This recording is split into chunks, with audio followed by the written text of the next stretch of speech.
وعلى آله وأصحابه أجمعين.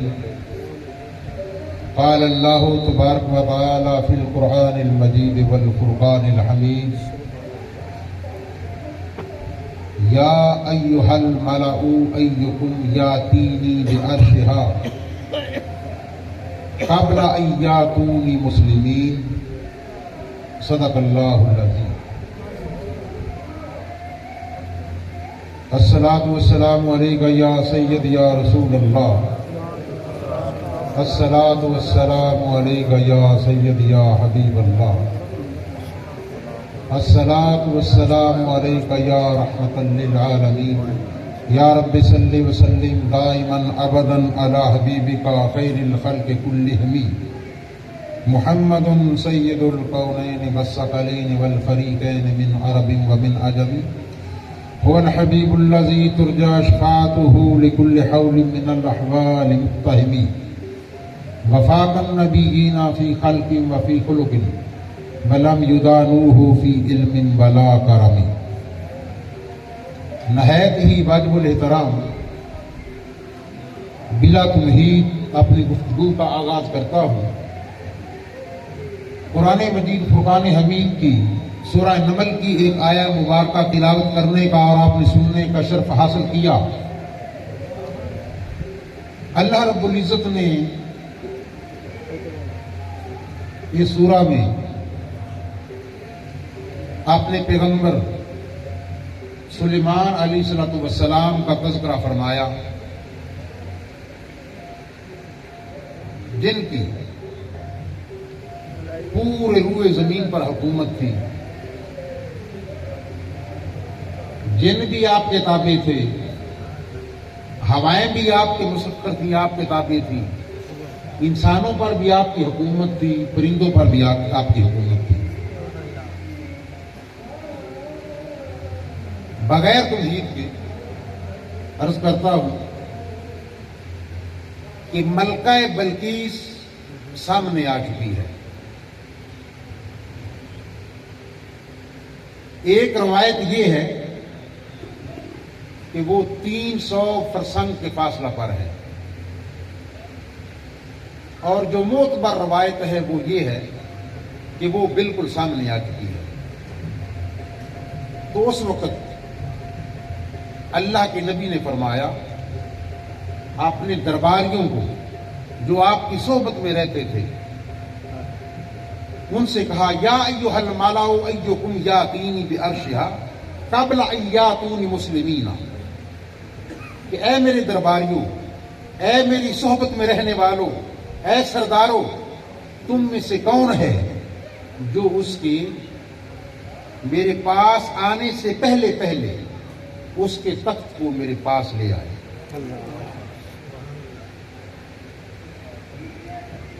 اب وہ تخت کہاں تھا؟ وہ ملک یمن میں تھا، جس مقام پر سلیمان علیہ السلام تشریف فرما تھے، جلوہ فکن تھے. اس جگہ سے اور ملک یمن کا جہاں پر وہ تخت تھا 1500 کلومیٹر، 1500 کلومیٹر کا فاصلہ تھا. تو آپ نے فرمایا اب ملکہ بلقیس سامنے آ چکی ہے. اس وقت آپ نے حکم دیا، یا ایھا الملأ ایکم یاتینی بعرشھا قبل ان یاتونی مسلمین، کہ تم میں سے کون ہے جو اس کے تخت کو اس کے آنے سے پہلے پہلے میری خدمت میں حاضر کر دے. تو ایک جن اٹھا، قال عفریت من الجن انا آتیک قبل ان تقوم من مقامک. ایک سرکش جن جو سب سے طاقتور تھا، اس نے کہا کہ اے اللہ کے نبی، میں یہ آپ کی مجلس برخاست ہونے سے پہلے پہلے اس تخت کو آپ کی خدمت میں حاضر کر سکتا ہوں. آپ نے فرمایا وہ بالکل سامنے آ چکی ہے. تو کہتا ہے کہ مجلس برخاست ہونے سے پہلے پہلے، مجھے اس سے بھی پہلے چاہیے. اب سوال یہ پیدا ہوتا ہے کہ جب سلیمان علیہ السلام نے حکم دیا اپنے درباریوں سے، اپنی صحبت میں رہنے والے لوگوں کو حکم دیا کہ تخت کو لاؤ، کون لائے گا؟ تو کیا اس وقت اللہ موجود نہیں تھا؟ رب کو کیوں نہیں کہا؟ تو پتہ چلا کہ اللہ کی موجودگی میں اور یا اللہ سے مدد حاصل کرنا جائز ہے، اہل سنت کا عقیدہ ثابت ہو۔ دوسری بات کہ آپ کی ہواؤں پر بھی حکومت تھی۔ جب آپ ہوا کو حکم دیتے تو سلیمان کا جو تخت تھا جس پر آپ بیٹھتے تھے، غدوہا شہر ورواہا شہر، آپ ہوا کو حکم دیتے، تخت پر بیٹھتے، وہ ہوا آپ کے تخت کو جو سینکڑوں میلوں کی مسافت تھی، مہینوں کی مسافت تھی، اس کو دنوں میں طے کر دیتی، اس مقام پر لے جاتی۔ آپ نے ہوا سے کیوں نہیں؟ جب جن نے کہا، جو سرکش جن تھا، جو ان میں سب سے کبھی ہیکل جن تھا، جس کی طاقت کی منتہا یہ تھی، انتہا یہ تھی، اس نے کہا کہ آپ کی مجلس برخاست ہونے سے پہلے وہ تخت حاضر خدمت کر سکتا ہوں جو 1500 کلومیٹر کے فاصلے پر ہے۔ آپ نے فرمایا مجھے اس سے بھی پہلے چل۔ پھر کیا ہوا؟ پھر اس مجلس میں ایک اللہ کا ولی تھا جس کا نام آصف بن برقیہ تھا۔ اس نے عرض کیا، قال الذی عندہ علم من الکتاب، قال الذی عندہ علم من الکتاب قبل ان یرتد الیک طرفہ۔ اے اللہ کے نبی، میں وقت آپ کی خدمت میں پلک جھپکنے سے پہلے حاضر کر سکتا ہوں۔ سبحان اللہ، سبحان اللہ۔ اور پھر علامہ علوسی فرماتے ہیں تفسیر روح المعانی میں کہ آصف بن برقیہ اس مجلس سے غائب بھی نہیں ہوئے، موجود بھی ہیں، وہاں رہے ہیں، غائب بھی نہیں ہوئے، 1500 کلومیٹر سے تخت بھی سلیمان کی خدمت میں حاضر کر دیا۔ ایقاباً و ایجاداً، غائب بھی نہیں ہوئے، تخت کو بھی حاضر کر دیا۔ تو حضرات محترم، جن لوگوں کے ذہن میں یہ بات ہے کہ جن بڑی طاقت رکھتے ہیں، اللہ کا ولی کہتا ہے کہ میں جوتا اٹھاؤں تو جن جو ہے وہ 100 کلا بادیاں کھاتے جائیں، اور اگر وہ تندی تیزی، وہ طاقت ہوا کے پرے پرواز میں نہیں، جو اللہ کے ولی کامل کے دستے بازو میں طاقت ہے۔ آپ ہوا سے بھی کہہ سکتے تھے۔ جن نے تو کہا کہ میں مجلس برخاست ہونے سے پہلے لاؤں گا، آپ نے ہوا سے نہیں کہا کہ آپ کو معلوم تھا کہ ہوا بھی یہ تخت جلدی نہیں لا سکتی۔ پھر وہ اللہ کا ولی کھڑا ہوا، آسمان پر کیا، اس نے کہا کہ حضور آپ کی پلک جھپکنے سے پہلے وہ تخت حاضر کر سکتا ہے، اور تخت لایا۔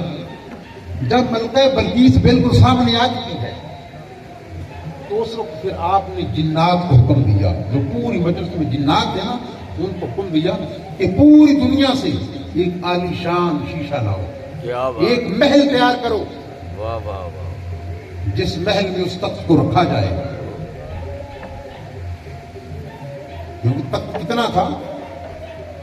80 گز چوڑا لمبا، 40 گز چوڑا، اور 7 حالوں میں مقفل تھا، 7 کمروں میں بند تھا۔ تخت ہے، ایک کمرہ حال ہے، پھر اس کے بعد پھر ایک دوسرا حال ہے، تیسرا حال ہے، اس طرح 7 حالوں میں 7 کمروں میں بند تھا، مقفل تھا، تالے لگے ہوئے تھے، محافظ پہرا دے رہے تھے۔ سلیمان علیہ السلام کی امت کے ولی میں وہ تخت پلک جھپکنے سے پہلے آپ کی خدمت میں حاضر کر دیا۔ بے شک جو طاقت اللہ کے ولی کامل کے دستے بازو میں ہے، نہ ہی وہ ہوا کے پرے پرواز میں ہے اور نہ ہی کسی جن میں ہے۔ ثابت ہو گیا قرآن کی روح سے۔ بالکل۔ اب دیکھیے جنات کو یہ کہا کہ جب ملکہ بلقیس بالکل سامنے آ چکی ہے کہ ایک عالیشان محل تیار کرو، قیمتی سنگ مرمر لاؤ، قیمتی شیشہ لاؤ، محل تیار کرو، نیچے پانی چھوڑ دو، مچھلیاں چھوڑ دو۔ قیل لہا ادخلی سرحا، کہ اس کو داخل کیا گیا اس محل میں۔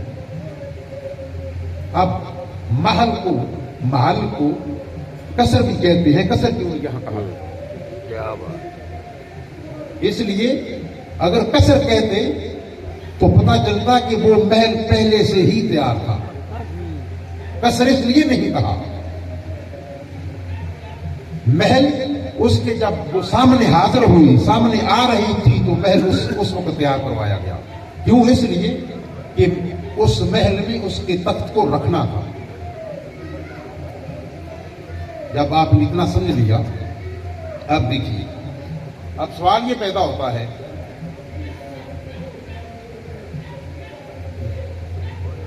قال الذی عنده علم من الکتاب، کہ اس کے پاس تھوڑا سا علم کتاب تھا، کتاب کا علم تھا، اور وہ کتاب کون سی تھی؟ یا زبور تھی یا تورات تھی، انجیل تو ابھی تک نازل نہیں ہوئی۔ تھوڑا سا علم کتاب اس کے اوپر جو دو زیریں ہیں، تنوین اس کو کہتے ہیں، یہ قلیل پر دلال کر دی، تھوڑا سا کتاب کا علم تھا۔ کیا بات! جس کے پاس تھوڑا سا کتاب کا علم تھا، اس کے اندر یہ صلاحیت پائی گئی کہ 1500 کلومیٹر کے فاصلے سے اس نے تخت دربار سلیمان میں حاضر کر دیا اور وہاں سے غائب بھی نہیں ہوا۔ اللہ کا ولی۔ اب کچھ لوگ یہاں دھوکہ دیتے ہیں، کچھ لوگ دھوکہ دیتے ہیں، کہتے ہیں کہ تصرف فی الامور، تصرف فی الاشیاء، تصرف فی الحقائق ما تحت الاسباب جو ہے، یہ اللہ کی شان نہیں، یہ بندے کی شان ہے۔ تصرف فی الامور، تصرف فی الحقائق، تصرف فی الاشیاء ما فوق الاسباب، یہ اللہ کی شان ہے، یہ صرف اللہ کی ہے۔ اب آپ نے اس بات کو سمجھا نہیں ہوگا، اب میں ایک مثال دے کر سمجھاتا ہوں کہ سلیمان علیہ السلام نے جب اس تخت کو لایا، کوئی ڈرالا نہیں بھیجا، کوئی ٹرک نہیں بھیجا۔ اگر تو کوئی ٹرک یا ٹرالا بھیجتے تو یہ تصرف فی الامور ما تحت الاسباب تھا۔ اب ثابت کیا ہوا؟ آپ وہاں سے غائب بھی نہیں ہوئے، 1500 کلومیٹر سے تخت بلقیس جو 80 گز چوڑا، لمبا 40 گز چوڑا، 7 حالوں میں مکفل تھا، تالے لگے ہوئے تھے، پہرے دار محافظ اوپر پہرا دے رہے تھے، 1500 کلومیٹر سے دربار سلیمان میں حاضر کر دیا۔ تو یہ ثابت کیا ہوا؟ یہ تصرف فی الاشیاء، تصرف فی الحقائق، تصرف فی الامور ما فوق الاسباب ہے۔ تو جو اللہ کے بن جاتے ہیں، اللہ ان کو یہ شان عطا کر دیتا ہے کہ وہ تصرف فی الاشیاء ما فوق الاسباب کے مالک ہو جاتے ہیں۔ سبحان اللہ، سبحان اللہ۔ بے شک، بے شک۔ دوسری بات، یہ ایک علمی بات ہے جو علماء کرام ہیں یا گرامر کو جانتے ہیں، جس طرح انگریزی میں گرامر ہوتی ہے، اردو میں گرامر ہوتی ہے، اس طرح عربی میں گرامر ہوتی ہے، جن کتابوں کا نام صرف و نحو ہے، اور ایک وصف کا صیغہ ہوتا ہے، وصف۔ صرفیوں کے نزدیک، علامہ صاحب ذرا توجہ کرنا، صرفیوں کے نزدیک، اہل صرف کے نزدیک، کیا بات ہے، کیا بات، واہ واہ واہ، اس میں فاعل کام کرنے والا، اس میں مفعول جس پر کام باقی رہ جائے، اس میں تفضیل جس میں زیادتی کا معنی ہو، صفت مشبہ، صیغہ مبالغہ، یہ وصف، ان کو وصف کہا جاتا ہے۔ اور نحویوں کے نزدیک نعت بحال ہی اور نعت بحال متعلق ہی ان کو وصف کہا جاتا ہے، اور اصولیوں کے نزدیک وصف کچھ اور ہے۔ اصولیوں کے نزدیک جو علم اصول کے ماہر ہیں وہ کہتے ہیں کہ جب حکم ذات پر مرتب نہ ہو، وصف پر مرتب ہو، تو وہ وصف اس حکم کے لیے علت کا درجہ رکھتا ہے۔ بات سمجھ آئی کہ جب حکم کسی ذات پر مرتب نہ ہو، لاگو نہ ہو، اس کے کسی وصف پر حکم لاگو ہو، تو وہ وصف اس حکم کے لیے علت کا درجہ رکھتا ہے۔ اب وصف کیا تھا؟ کتاب کا علم۔ ایک آدمی ہے، اس کا نام ہے، اس کی بلدیت اس کے باپ کا نام ہے، وہ کئی کاموں میں ماہر ہے، ممکن ہے شاہ سوار بھی ہو، رائٹر بھی ہو، پہلوان بھی ہو، گھوڑ سوار بھی ہو، لیکن اس کے کسی ایسے وصف کا ذکر نہیں کیا۔ وصف اس میں کیا تھا؟ کتاب کا علم۔ اس کے علم کے وصف کو ذکر کیا کہ تھوڑا سا علم کتاب اس کے پاس تھا، اور اس میں صلاحیت یہ تھی کہ تخت بلقیس کو 1500 کلومیٹر سے دربار سلیمان میں حاضر کر دیا۔ آپ دیکھیں، یہ تو سلیمان علیہ السلام کی امت کا بلی آسم میں بڑھ گیا تھا۔ اور اصول اور قاعدہ یہ ہے کہ جو چیز ادنا کے لیے ثابت ہو جائے وہ اعلیٰ کے لیے بدرجہ اولا ثابت ہو جائے۔ جو صرف ادنا میں پائی جائے وہ اعلیٰ میں بدرجہ اولا پائی جاتی ہے۔ مثال کے طور پر میں مثال دیتا ہوں سمجھانے کے لیے کہ ایک ایسے جو اتھرائز جو اختیارات اس کے پاس ہیں، جو ڈی ایس پی ہے اس کے پاس اس سے زیادہ اختیارات ہیں۔ جس طرح ڈی ایس پی سے زیادہ ایس پی کے ساتھ ہیں، اوپر چلتے جائیں، ڈی آئی جی آئی جی اس کے پاس اور زیادہ اختیار ہیں۔ تو پتہ چلا کہ جو چیز ادنا کے لیے ثابت ہو جائے وہ اعلیٰ کے لیے بدرجہ اولا ثابت ہوتی ہے۔ یہ اصولیوں کا ایک قاعدہ ہے، علم اصول کی جو ماہر ہے۔ آپ دیکھیے اس کے پاس کس کتاب کا علم تھا؟ زبور کا تھا یا تورات کا تھا؟ انجیل بھی نازل نہیں ہوئی تھی۔ اور وہ کون تھا؟ سلیمان کا۔ اب قرآن تمام کتابوں سے افضل، اور جس ہستی پر قرآن نازل ہوا وہ نبی تمام انبیاء سے افضل، اور اس نبی کے اولیاء سابقہ امتوں کے اولیاء سے افضل۔ تو پتہ چلا کہ اگر سلیمان علیہ السلام کی امت کا ولی تخت بلقیس کو 1500 کلومیٹر سے دربار سلیمان میں پلک جھپکنے سے پہلے حاضر کر سکتا ہے، تو امت محمدیہ کا ولی ایسے تختوں کو 100 مرتبہ حاضر کر سکتا ہے بغیر شک۔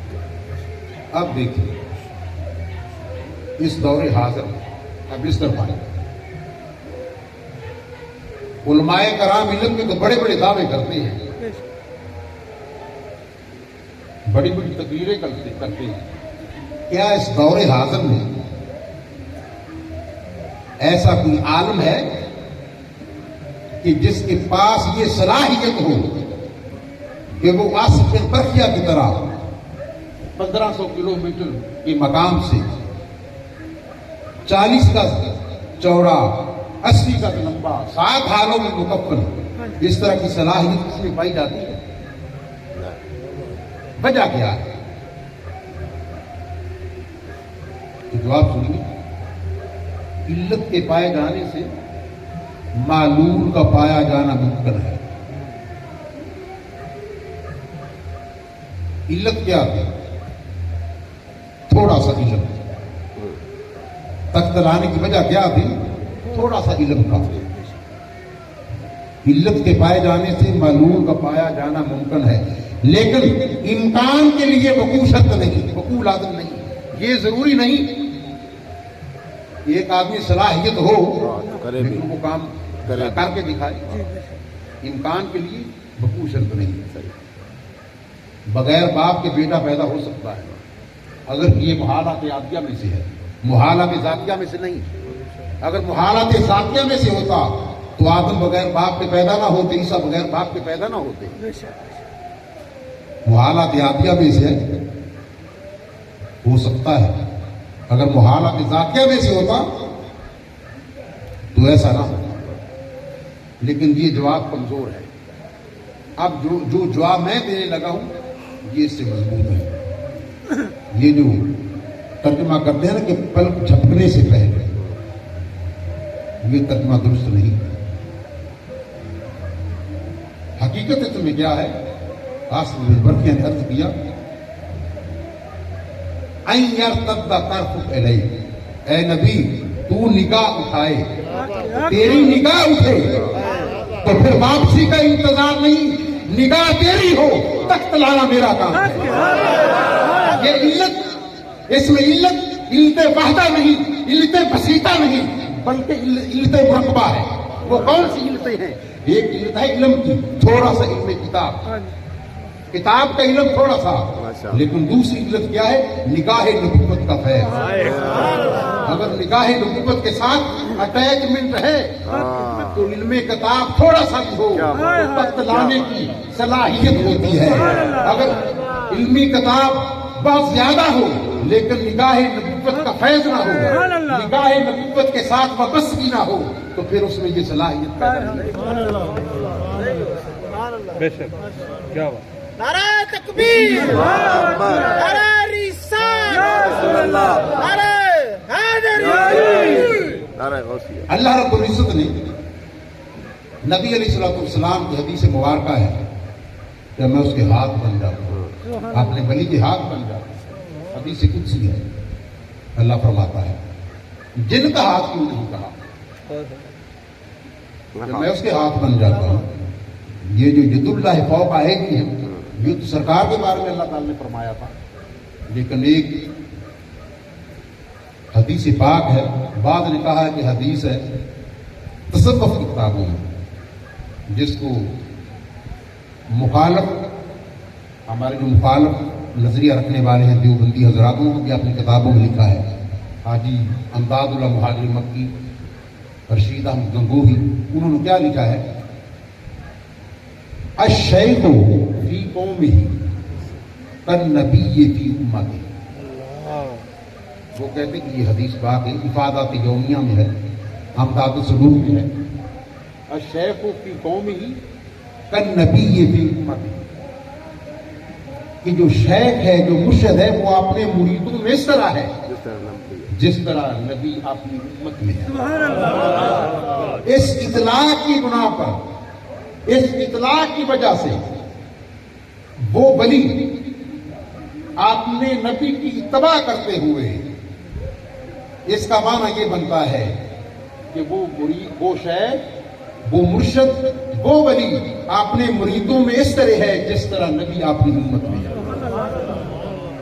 اپنے نبی کی پیروی کرتے ہیں۔ اس لیے اللہ تعالیٰ نے فرمایا کہ میں اپنے نیک بندے کا، اپنے ولی کاموں کا ہاتھ بن جاتا ہوں، اس کی زبان بن جاتا ہوں، اس کے کان بن جاتا ہوں، اس کی آنکھیں بن جاتا ہوں۔ بڑا مرتبہ۔ اور پھر کاملین کی تو بڑی بڑی باتیں ہوئی ہیں۔ امام عبد الوہاب شورانی رحمۃ اللہ علیہ فرماتے ہیں کہ بعض اوقات ایسا بھی ہوتا ہے کہ مرید کامل جو ہے اس کی وجہ سے پیر ناقص کی تکمیل ہو جاتی ہے۔ مرید کامل کی وجہ سے پیر ناقص کی تکمیل ہو جاتی ہے۔ پیر ناقص بتاتے ہیں آپ کو کیسے ہوتے ہیں۔ پہلی بات یہ ہے، اب مرید کو سمجھے کہ مرید کیا چیز ہے، مرشد کو سمجھے کہ وہ کیا چیز ہے۔ ایک ہے مرشد، مرشد کا معنی کیا ہے؟ زیر کے ساتھ، راہ کے نیچے زیر ہے، شین کے۔ مرشد ہدایت دینے والا، اور ایک ہے مرشد، اس کا معنی ہے ہدایت یافتہ، جو ہدایت پا چکا ہو۔ اب مرشد کے لیے مرشد ہونا ضروری ہے۔ مرشد کے لیے مرشد ہونا ضروری مرشد ہونا ضروری ہے. ہاں جب تک وہ مرشد نہیں ہوگا، ہدایت یافتہ نہیں ہوگا، مرشد نہیں وہ مرید کو ہدایت نہیں دے سکتا، اس کو راہ راست نہیں دکھلا سکتا. اور مرید کا معنی کیا ہے؟ چاہنے والا، محبت کرنے والا. کس کے ساتھ؟ اپنی شیخ کے ساتھ. حد تک جا کر محبت ہو تو وہ ہے مرید. اگر اس میں چاہت نہیں، محبت نہیں، تو وہ مرید صادق نہیں، وہ مرید کاذب ہے، حاضر. وہ مرید جھوٹا ہے، وہ صرف نام کا مرید ہے. میں تو اکثر دیکھ رہا ہوں، جب سے ہوش سنبھالا ہے، آپ نے ہمارے جو مریدین حضرات ہیں جو آستانہ پہ آتے ہیں، کہ ان کے اندر یہ تمیز ہے ہی نہیں، یہ سینس ہے ہی نہیں کہ کس طرح بیٹھنا ہے، کس طرح گفتگو کرنی ہے، کس طرح جانا ہے، سفر شیخ کے ساتھ کس طرح کرنا ہے. جب تک مرید آداب شیخ سے واقفیت حاصل نہیں کرے گا، اس رمز سے واقف نہیں ہوگا، وہ کما حق کو فیض یاب نہیں ہو سکتا، وہ فیض نہیں حاصل کر سکتا. وہ ایک بڑا مشہور واقعہ ہے کہ عبداللہ بن عبد الواحد عراق کا ایک بہت رئیس آدمی تھا. 100 اس کے غلام تھے، لونڈیاں تھیں، بڑی شاہانہ زندگی گزارتا تھا. ایک دن اس کے ذہن میں یہ خیال آیا کہ میں حضرت حسن بصری کے پاس جاؤں اور ان کا مرید بن جاؤں. سمونا گل سنو آپ بات سننے والی ہے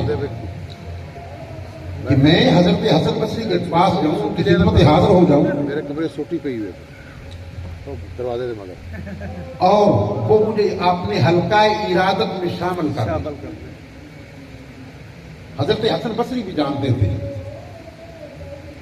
بڑا رئیس آدمی ہے، شہزادہ ہے، 100 تو اس کے غلام ہیں، منڈیوں سے جو اس نے غلام خریدے ہوئے تھے اس دور میں. کیا بات، واہ واہ واہ. جب پہنچے تو عرض کیا کہ حضور مجھے اپنا غلام بنا لیں. جب آپ نے دیکھا، آپ نے فرمایا کہ تو ہماری غلامی نہیں کر سکتا، تیرے تو خود غلام ہیں، تیرے اندر وہ غلامی کا سٹیٹس ہی نہیں، وہ معیار ہی نہیں. جرا سوتا اتوں ہی جو یہ نہ خیال کر رہے ہیں.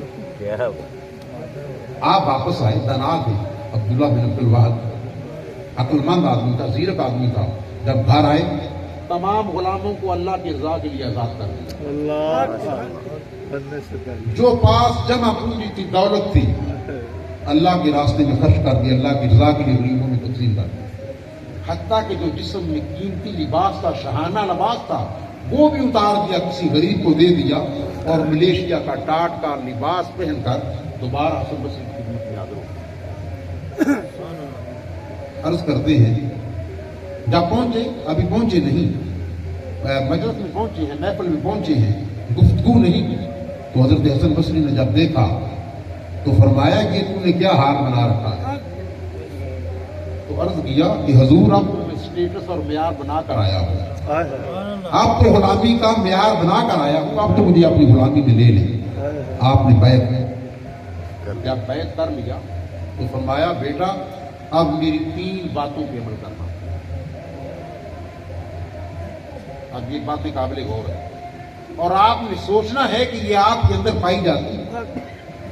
بات کرنے کا مقصد یہ ہے کہ 3 باتوں پہ عمل کرنا کہ محبت میں کمی نہ ہو. دن بدن میرے ساتھ تیری محبت بڑھتی محبت میں کمی نہیں. اور دوسری بات کہ مجھے کہنے کی ضرورت نہ پڑے، اشارہ ہی سمجھ لینا. کیا بات ہے، واہ واہ. اور تیسری بات میرے کسی عمل پر، میرے کسی فعل پر اعتراض نہ کرنا. تیری کم عقلی ہو سکتی ہے، تیری ناسمجھی ہو سکتی ہے، تیری عقل چھوٹی ہوگی، سمجھ میں نہ آئے، لیکن میرے کسی فعل پر اعتراض نہ کرنا. 3 باتیں کیا؟ محبت میں زیادتی ہو، میرے کسی فعل پر اعتراض نہ کرنا، اشارہ سب اشارہ ہی سمجھ لینا. اگر کام کہوں تو اشارہ سمجھ لینا، مجھے کہنے کی ضرورت نہ پڑے. تو انہوں نے عرض کیا کہ حضور پھر ملے گا کیا؟ تو آپ نے فرمایا یہ بھی مطالبہ تو نے غلط کیا ہے کہ ملے گا کیا؟ یہ بھی مطالبہ غلط ہے طریقت میں تصوف میں یہ بھی گناہ ہے، غلطی ہے، اور سب سے بڑی غلطی ہے کہ ملے گا کیا؟ آپ فرماتے ہیں کہ پھر میں نے اپنی اس غلطی کی تلافی کی غلطی معاف کروانے کے لیے 30 سال اپنے شیخ کی خدمت کی۔ ادھر تو 3 دن نہیں رہتے۔ اچھا مجھے ایمان سے یہ بتائیں، یہ 3 باتیں جو ہیں ان پر غور کرنا کہ پائی جاتی ہے آپ میں؟ کوئی نہیں وہ پائی جاتی ہے؟ بولو، اچھا اچھی بولو نا، دھیان کرو سر۔ جب وہ واپس 30 سال خدمت کی، آپ نے فرمایا کہ بیٹا جاؤ، اب واپس جاؤ، اپنے گھر میں جاؤ۔ آپ واپس آ گئے۔ آپ جو شہر، اس گاؤں، اس محلہ کو چھوڑ دیا جس میں رہتے تھے، ایک صحرا میں آپ نے ایک جھونپڑی ڈالی، وہاں پر آپ کی بات کو ریاض میں ہے۔ آپ کے کچھ ساتھی جو آپ کے بچپن کے دوست تھے، ان کا گزر ہوا اس علاقے سے، ان کو پتا چلا کہ یہاں پر عبداللہ ہے، ہمارا پرانا یار ہے، دوست ہے۔ انہوں نے کہا کہ چلیں اس سے ملتے چلتے ہیں، ملاقات کرتے ہیں۔ جب وہاں پہنچے، وہ دیکھا کہ صحرا ہے، ریت ہے، جھونپڑی لگی ہوئی ہے، نیچے بوریا لگا ہوا ہے، بیٹھا ہوا ہے، شدت کی گرمی ہے۔ تو انہوں نے کہا، دوست نے پوچھا، اے عبداللہ، تو نے یہ حالت بنا رکھی ہے، تجھے کیا ملا اس حالت میں؟ تو آپ نے فرمایا کہ تم نے بھی یہ سوال غلط کیا ہے۔ آپ نے پھر فرمایا کہ مجھے کیا ملا ہے؟ آپ نے فرمایا کہ جب لوگ رب سے مانگتے ہیں، ہاتھ اٹھا کر مانگتے ہیں کہ یا اللہ مجھے یہ عطا کر، مجھے یہ دے دے، مجھے یہ دے دے۔ آپ نے فرمایا کہ جب مجھے کسی چیز کی حاجت ہوتی ہے، مجھے ہاتھ اٹھانے کی ضرورت نہیں پڑتی، میرے دل میں خیال ہوتا ہے کہ وہ کام پہلے ہی ہو جائے۔ حضرات محترم، اگر یہی 3 صفات آپ اپنے اندر اپنا لیں تو یہ وصف اور یہ خوبی آپ میں بھی آ سکتی ہے۔ یہ بھی بعید نہیں کہ یہ وصف، یہ خوبی، یہ صلاحیت اللہ آپ کو بھی عطا کر سکتا ہے۔ ہاتھ اٹھانے کی ضرورت نہیں پڑے گی، دل میں خیال ہوگا تو وہ کام پہلے ہوگا۔ بے شک عبداللہ کو فرشتہ نہیں تھا، انسان ہی تھا نا، بشری انسان تھا۔ اس نے کہا کہ مجھے ملا کیا ہے اس حالت میں؟ ملا کیا ہے؟ ہاتھ اٹھانے کی ضرورت نہیں پڑتی، ابھی دل میں خیال ہوتا ہے تو کام پہلے ہی ہوگا۔ وہ 3 شرطیں کیا تھی کہ محبت میں کمی نہ ہو، محبت زیادہ ہو۔ آج کل اگر کوئی اس دور میں اگر پیر اپنے مرید کو بات کہہ دیتا ہے تو مرید اس بات پر ہزار تنقیدیں اور طنز کرتا ہے کہ یہ نہیں ہونا چاہیے تھا، یہ ہونا چاہیے تھا، یہ کرنا چاہیے تھا، یہ آپ نے کیوں کر دیا ہے؟ تصوف میں، طریقت میں سب سے جس کو آپ غلطی نہیں سمجھتے، شریعت میں جو گناہ کبیرہ ہے، شریعت میں جو گناہ صغیرہ ہے، چھوٹا گناہ، تصوف اور طریقت کے میدان میں وہ گناہ کبیرہ ہے، وہ سب سے بڑی غلطی ہے۔ کیونکہ شیخ کے بغیر، مرشد کے بغیر آپ کے باطن کو صاف نہیں کر سکتے، اور باطن اس وقت آپ کا، قلب آپ کا زنگ سے اس وقت صاف ہوگا جب آپ کے اندر حد درجہ کی محبت ہو۔ اگر محبت نہیں شیخ کے ساتھ، اگر شیخ کے ساتھ وابستگی نہیں، تو پھر آپ اس دولت سے محروم رہیں گے۔ حدیث قدسی اللہ تعالیٰ فرماتا ہے، من طالبنی وجد، سلطان باہو اپنی کتاب علم الفقر میں لکھتے ہیں، من طالبنی وجدنی، من وجدنی عرفانی، من عرفانی عشقانی، من عشقانی احبانی، من احبانی فقتلته، فمن قتلته فهو دیته علی وانا دیہ۔ جب کوئی شخص، اس میں اختصاص نہیں، جب کوئی من طالبنی، جو مجھے طلب کرتا ہے، اللہ فرماتا ہے جو مجھے طلب کرتا ہے، میری تلاش کرتا ہے، وہ مجھے پا لیتا ہے۔ من وجدانی عرفانی، جو مجھے پا لیتا ہے وہ مجھے پہچان لیتا ہے. من عرفانی عاشقانی، اور جو مجھے پہچان لیتا ہے وہ میرے ساتھ عشق کرتا ہے، محبت کرتا ہے. من عاشقانی احبانی، اور جو میرے ساتھ عشق و محبت کرتا ہے تو میں کیا کرتا ہوں؟ فمن قتلتہ، میں اس کو قتل کر دوں. قتل کرنے سے کیا مراد؟ کہ میں اس کی خواہشات کو مٹا دیتا ہوں، اس کے نفس کو منزہ و مبرہ کر دیتا ہوں، اس کے قلب کو زنگ سے دور کر، اور اس کے قلب کو زنگ سے پاک کر دیتا ہوں. اور جس کو میں قتل کر دیتا ہوں، قتل کی دو چیزیں ہیں، ایک دیت ہے اور ایک قصاص ہے. یا قتل کا بدلہ قتل ہے، یا اس کی پھر قیمت ادا کی جاتی ہے کہ قاتل کو ادا کرنا پڑتی ہے. یا تو جو اس کے برسا مقتول کے لواحقین برسا کہے کہ ہمیں اتنے پیسے دو ہم معاف کرتے ہیں، تو یا پھر دوسری صورت یہ ہے کہ قتل کا بدلہ قتل. تو اللہ تعالیٰ فرماتا ہے حدیث قدسی ہے، فمن قتلتہ فہو دیتہ علی وانا دیتہ، جس کو میں قتل کرتا ہوں اس کی دیت میرے اوپر ہے اور میں ہی اس کی دیت ہوں. حضرات محترم، یہ چیزیں کب حاصل ہوں گی؟ جب اپنے شے کے ساتھ حد درجہ کی محبت ہوگی.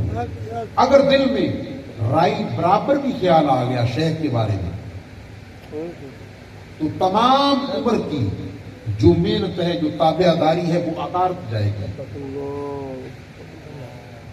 خیال کو درکنار گمان بھی نہیں کرنا چاہیے، کیونکہ عقل کا ساتھ دیا تو وہم و گمان تک پہنچے، عشق کا ساتھ دیا تو کونوں مقام تک پہنچے.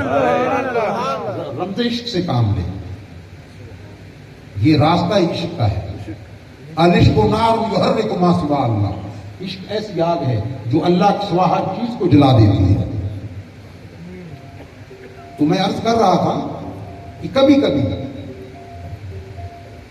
مرید کامل کی وجہ سے شیخ ناقص کی تکمیل ہو جاتی ہے. امام عبد الوہاب شورانی رحمۃ اللہ علیہ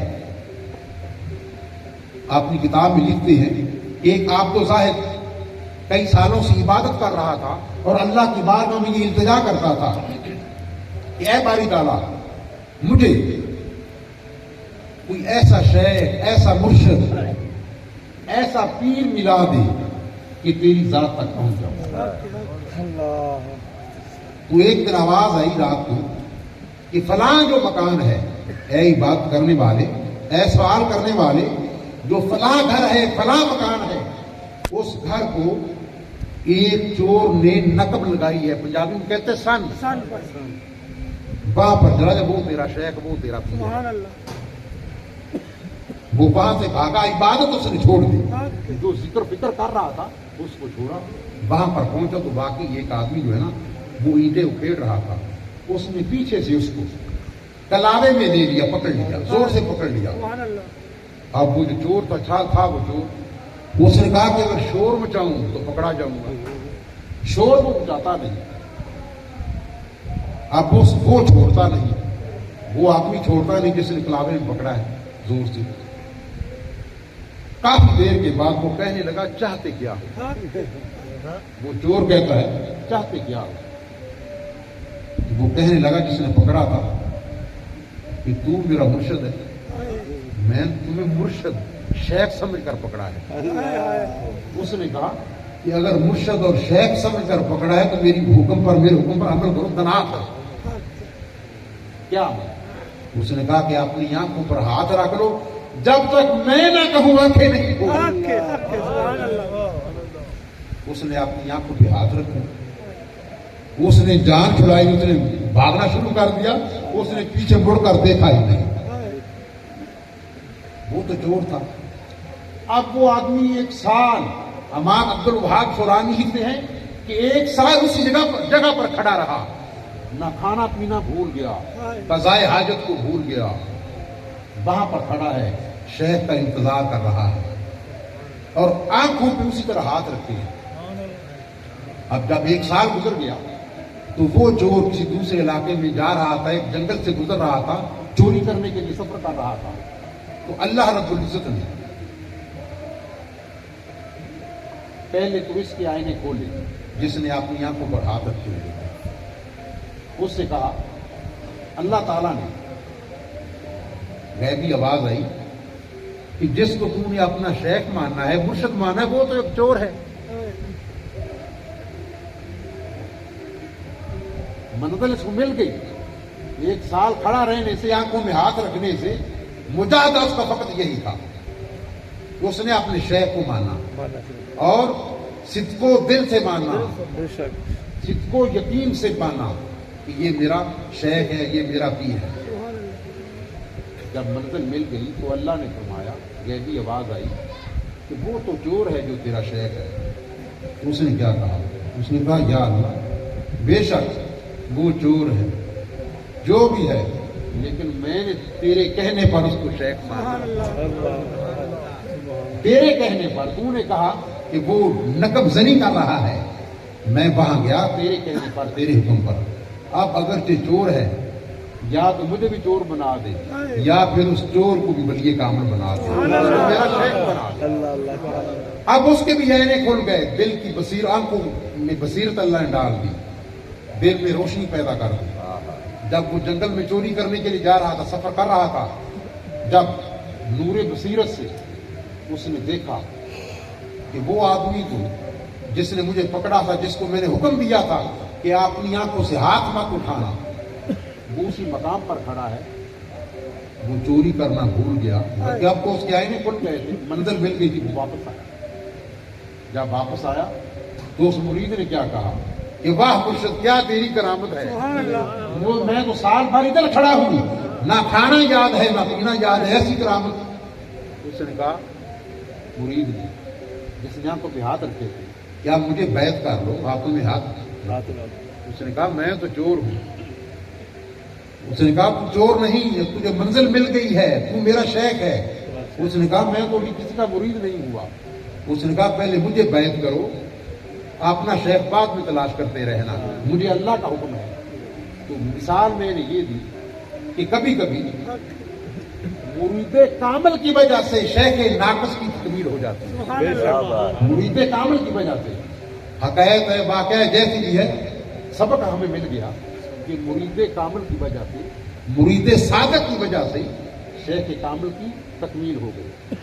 اسی طرح سیدنا شیخ عبد القادر جیلانی رحمۃ اللہ علیہ, آپ کو حکم ہوا کہ ابو سعید ابو الخیر مخزومی رحمۃ اللہ علیہ, آپ سلوک کی منازل میں تھے, آپ کی ایک منزل حل نہیں ہو رہی تھی, وہاں پر رکے ہوئے تھے, منزل طے نہیں ہو رہی.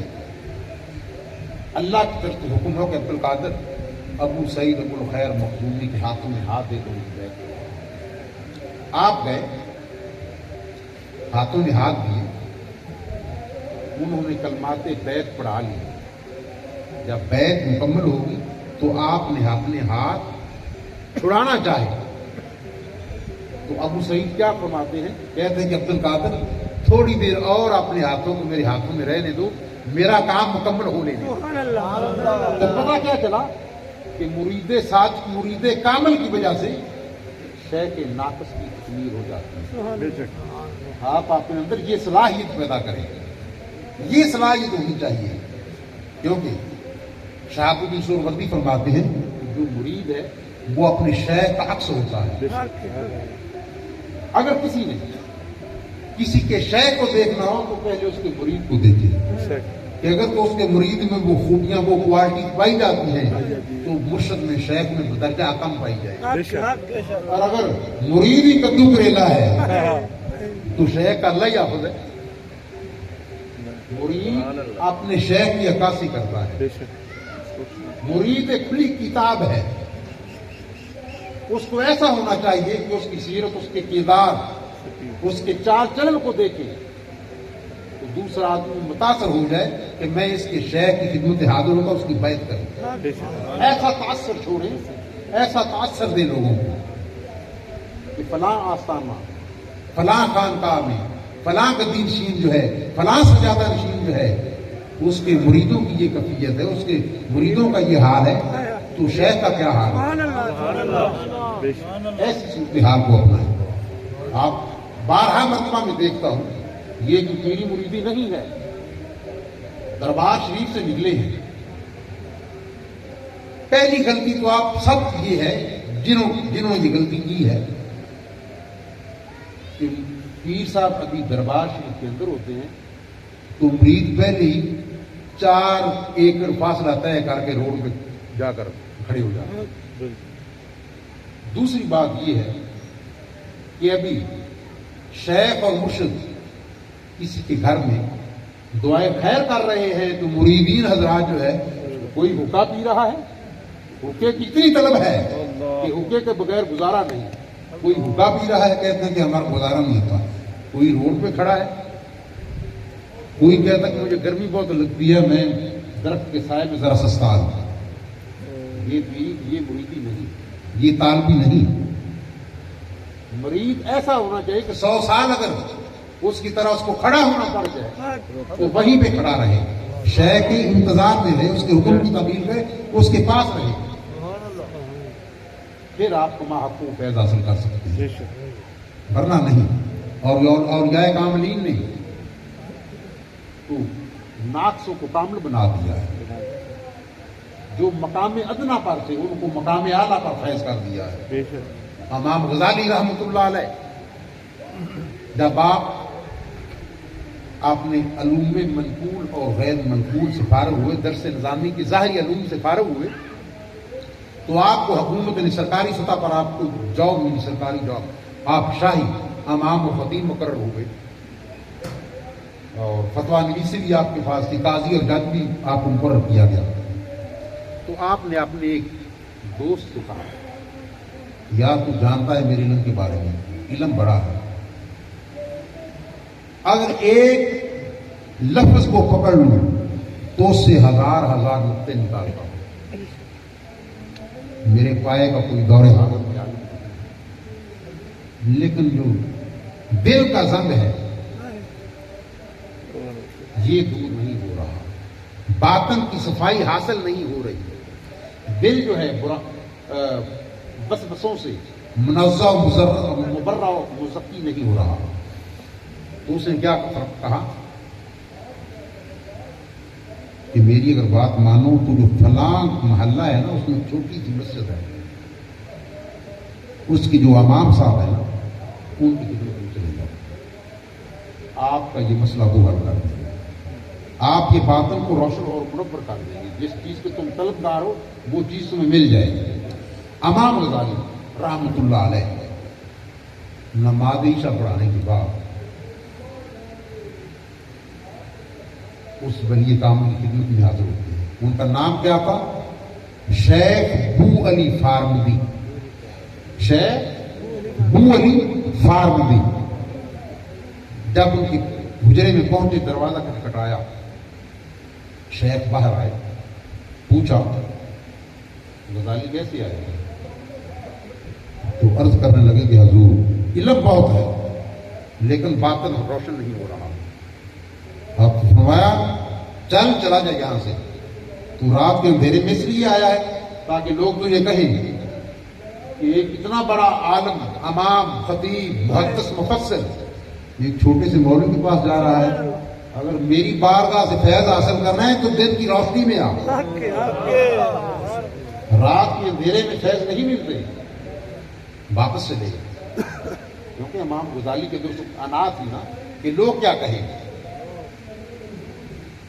جب ان کی بات دل پہ اثر کر گئی، رات بڑی بے چینی سے گزاری، نماز فجر پڑھائی، فوراً وہ نفاذ کی خدمت میں حاضر ہوتے ہیں، آپ ان کو بیعت کرتے ہیں اور کہتے ہیں کہ حضور کی سبق کوئی وظیفہ، جس طرح آج کل لوگ بیعت ہوتے ہیں تو کہتے ہیں تو کوئی قسم کوئی وظیفہ۔ آپ نے فرمایا تیرا پہلا سبق یہ ہے کہ تو نے نماز میری ابتدا میں پڑھنی ہے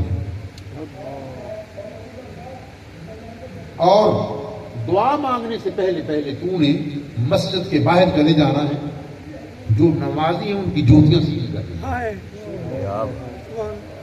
پہلے دن تو ہچکچاہٹ ہوئی لیکن حکم شیخ تھا، ماننا پڑا، عمل کیا۔ 2 سال تک آپ یہ ڈیوٹی لگی کہ آپ اپنے شیخ کے پیچھے نماز پڑھتے اور جو نمازی آتے مسجد میں ان کی جوتیاں سیدھیاں کرتے دعا مانگنے سے پہلے دعا مانگنے کو خود اجازت نہیں دی کہ میرے ساتھ میری کتاب میں تو نے دعا مانگی ہے۔ جب 2 سال ہو گئے تو عرض کیا کہ حضور اب آگے کیا کرنا ہے؟ آپ نے فرمایا کہ اب تو نے ہر نماز سے پہلے آنا ہے، ہر نماز سے پہلے آنا ہے، یہ کنواں ہے یہاں سے پانی نکال کر نمازیوں کو وضو کروانا ہے، اب تیری ڈیوٹی یہ ہے۔ امام غزالی فرماتے ہیں کہ میں نے 1 سال تک وضو کروایا، جب سال گزر گیا تو ایک دن ایک معمر اوپر رسیدہ پورا نوجوان سفید ریش والا آتا ہے، وہ کنویں کی بنیرے پر بیٹھ جاتا ہے اور جو اپنے پاؤں ہے نا وہ نیچے لٹکا دیتا ہے۔ میں نے پانی نکالا، اس کوزہ میں لوٹے میں پانی ڈالا، وضو کروانا شروع کر دیا۔ جب دایاں پاؤں ان کا میں نے دھلا دیا، ابھی بایاں پاؤں دھونا ہے تو اس معمر اوپر سیدھا بزرگ نے مجھے اپنے پاؤں کی ٹھوکر لگائی، لوٹا میرے ہاتھ سے نیچے گر گیا، میں گر گیا، کپڑے میرے خراب ہو گئے۔ میں نے دوبارہ لوٹا پکڑا، ان کے پیر کو دھلانا چاہا تو انہوں نے مجھے گھور کر دیکھا، اے غزالی یہ تو نے کیا کیا ہے؟ تو میں نے مسکرا دیا۔ جب میں مسکرا دیا تو اس وقت انہوں نے فرمایا کہ بولی فارمدی اب پھل پک چکا ہے، اب جو ہے نا پھل پک چکا ہے، اس کو فیض عطا کر۔ شیخ بولی فارمدی آتے ہیں، انہوں نے مجھے اپنے حجرے میں لے گئے اور اپنی دستار میرے سر پہ رکھی اور فرمایا کہ اے بیٹا امام غزالی میرا تو نام لے یا نہ لے، تیرا نام لو تاکہ قیامت جتے رہے، تیرا اور یہ تو طوائفوں کو بھی بلیے کامل جو ہے اگر نظر پڑ جائے، پڑ گئی جس پہ نظر گندے سے ستھرا کر دیا، اگر چاہے تو طوائفہ کو بلیہ بنا دو۔ حضرت خواجہ غلام فرید رحمۃ اللہ علیہ آپ کے ایک مرید نے اپنے بیٹے کی شادی رکھی اور پیر صاحب کی خدمت میں حاضر ہوئے کہ حضور شادی میں شمولیت اختیار کرنا دعوت نامہ ہے۔ جب تاریخ دن آیا تو خواجہ صاحب آ گئے، تو اب جس کے بیٹے کی شادی تھی اس کے جو عزیز و اقارب تھے، اس گاؤں کے رہنے والے، محلے کے رہنے والے، انہوں نے ایک طوائفہ کو بلوایا ہوا تھا، کنجری کو ناچنے والی کو گانے والی کو بلوایا ہوا تھا۔ جب خواجہ غلام فرید کو پتہ چلا کہ انہوں نے تو ایک طوائفہ منگائی ہوئی ہے، حالانکہ آپ شاعر بھی تھے، شاعری کرتے بھی تھے، گاتے بھی تھے اور شاعری سنتے بھی تھے، لیکن عورت سے کلام نہیں سنتے تھے۔ جب پتہ چلا مرید کو بلایا اور فرمایا کہ فریدن کو کنجر سمجھی ہوئی کہ تم فرید کو کنجر سمجھے؟ مرید سمجھ جا کہ شیخ ناراض، عرض کیا کہ حضور معاف کرنا، میں نے اس کو نہیں بلایا، میرے جو عزیز و اقارب ہیں برادری والوں نے منگایا، لیکن آپ ناراض نہ ہو میں اس کو واپس بھیج دیتا ہوں۔ آپ نے فرمایا کہ نہیں، ہم فقیر لوگ ہیں، ہم کسی کی دل آزاری نہیں کرتے، اس کا معاوضہ اس کو دے کر اس کو واپس لوٹا دیں۔ گھر آتا ہے، اس طوائفہ کے کمرے میں جاتا ہے، اس کو معاوضہ دیتا ہے، پیسے دیتا ہے، کہتا ہے کہ تو چلی جا۔ وہ طوائفہ کہتی ہے کہ میں کیوں جاؤں، جس مقصد کے لیے، جس کام کے لیے میں آئی تھی میں نے وہ کام تو کیا نہیں، میں پیسے بھی نہیں دوں گی، لیکن وجہ مجھے بتا کہ تم مجھے کیوں بھیج رہا ہے؟ اس نے کہا کہ میرے شیخ ناراض ہیں، وہ پسند نہیں کرتے ایسے کاموں کو۔ آپ نے فرمایا، اس نے کنجری نے کہا تو مجھے اپنے پیر کے پاس لے چلے۔ اس مالک نے کہا کہ مجھے پہلے اجازت لینے دو، اگر اجازت مل گئی تو آپ کو لے جاؤں گا، اگر اجازت نہ ملی تو پھر نہیں۔ وہ اجازت لینے کے لیے گیا، وہ طوائفہ دھنا کی سمجھدار تھی، اس نے کہا کہ شاید اجازت ملے یا نہ ملے۔ اس نے اپنے پاؤں میں وہ پہلے وہ گھنگرو باندھے، وہ جو تبلچی تھا، تبلا بجانے والا اور ہارمونیم بجانے والا، ان کو ساتھ لیا، اس مکان کو دو راستے جاتے تھے، دوسرے راستے کی طرف سے وہ طویفہ اس کمرے میں داخل ہوئی جہاں پر خواجہ غلام فرید بیٹھے، اور اس طویفہ نے وہاں پر جا کر حافظ شیرازی کا یہ شعر پڑھا، کیا بات، در کوئے نیک نامی ہاں ہاں ہاں، مارا گزر نہ دادن، در کوئے نیک نامی مارا گزر نہ دادن، در تو نمی پسندی تغییر کن کزارا۔ اس کا ترجمہ کیا ہے؟ وہ کنجری کہتی ہے، وہ ناچنے والی کہتی ہے کہ منشیان قلم نے جو تقدیر لکھتے ہیں انہوں نے ازل سے شروع سے ہی مجھے کوئی نیک کام کرنے ہی نہیں دیا، پوچھا ہے نیک نامی کی طرف مجھے جانے ہی نہیں دیا۔ ایش ہے اے مرشد اے غلام فرید، گر تو نمی پسندی تغییر کن گزارا، اگر مجھے یہ میرا کام پسند نہیں تو میری تقدیر بدل دے۔ تو پیر بنا پھرتا ہے، اگر تو میرا کام میرا فعل پسند نہیں ہے تجھے تو میری تقدیر بدل دے۔ اگر میری تقدیر نہیں بدل سکتا تو میں یہاں سے ناچ کر لے جاؤں، تو پیر مت کر لے جاؤں۔ اب خواجہ صاحب جلال میں آتے ہیں، خواجہ معین الدین چشتی اجمیری کو یاد کرتے ہیں، پہلے کن کو یاد کیا؟ خواجہ معین الدین کو۔ واہ واہ واہ، آپ نے دادا پردادا لکڑ دادا شیخ کو پہلے یاد کیا، اس پر منہ کر کے ان کو پکارا یا معین الدین، جب پکارا اور پھر اس کے بعد الا اللہ کی ضرب لگائی اور فرمایا در کوئے نیک نامی واہ واہ، تورا گزر نہ دادن، در ای نمی پسندم بدلے دہے کگارا۔ اگر تجھے منشیان قلم نے پوچھا ہے نیک نامی کی طرف جانے نہیں دیا تو مجھے یہ تیرا فعل پسند نہیں، میں تیری تقدیر بدل کر رکھوں گا۔ آج تک کسی مرد کلندر مرد کامل کے ساتھ تیرا واسطہ ہی نہیں بنا۔ خواجہ معین الدین کو یاد کیا، کلمے کی لا الہ الا اللہ کی ضرب لگائی، اس کے دل کی طرف توجہ کر کے، وہ طویفہ کے قلب کی طرف متوجہ ہو کر توجہ کر کے جب الا اللہ کی ضرب لگائی، وہ کنجری زمین پہ گری، گرنے سے پہلے اس کا ماتھا دیوار میں ٹکرایا، زخمی ہو گئی، خون بہنے لگا، جب گری تھی تو کنجری، جب اٹھی تھی تو بلیا کام، ارادت ہو تو دیکھی کو، نہ پوچھن ہر کا پوچھوں، ہائے ہائے، یدے بیضا لیے بیٹھے ہیں، اپنی آس کی تمنا درد دل کی ہو تو کر خدمت فقیروں کی، نہیں ملتا یہ گوہر بادشاہوں کے خزینوں میں، نگاہ ولی میں وہ تاثیر دیکھی، بدلتی ہزاروں کی تقدیر دیکھی۔ اور آخری بات، جنہ نہیں ڈٹھا ہو کرن گلا، جنہ دیکھ لیا او بول دے، نہیں جڑے راہ، جڑے راز حقیقت جان گئے وہ راز حقیقت بول دے۔ حدیث پاک ہے، حدیث قدسی ہے، من عرف نفسه فقد عرف ربه ومن عرف ربه فقد کلا لسان، جس نے اپنے آپ کو پہچان لیا اس نے اپنے رب کو پہچان لیا۔ کیسے؟ قلب المومن عرش اللہ، کہ مومن کا جو دل ہے یہ اللہ کا عرش ہے۔ اللہ کہاں رہتا ہے؟ ہر مومن کے دل میں رہتا ہے۔ حدیث قدسی، قلب المومن عرش اللہ، من عرف نفسه فقد عرف ربه ومن عرف ربه فقد کلا لسانه، جس نے اپنے رب کو پہچان لیا وہ خاموش ہو گیا، اس کی زبان گونگی ہو گئی۔ تو میں نے اس لیے کہا کہ جنہ نہیں ڈٹھا ہو کر نہ گلا، جنہ دیکھ لیا وہ بول دے نہیں، جڑے راز حقیقت جان گئے وہ راز حقیقت کھول دے نہیں۔ اللہ رب العزت کی بارگاہ میں یہ دعا ہے کہ وہ ان حقائق کو سمجھنے کی توفیق عطا فرمائے۔ وآخر دعوانا ان الحمدللہ رب العالمین۔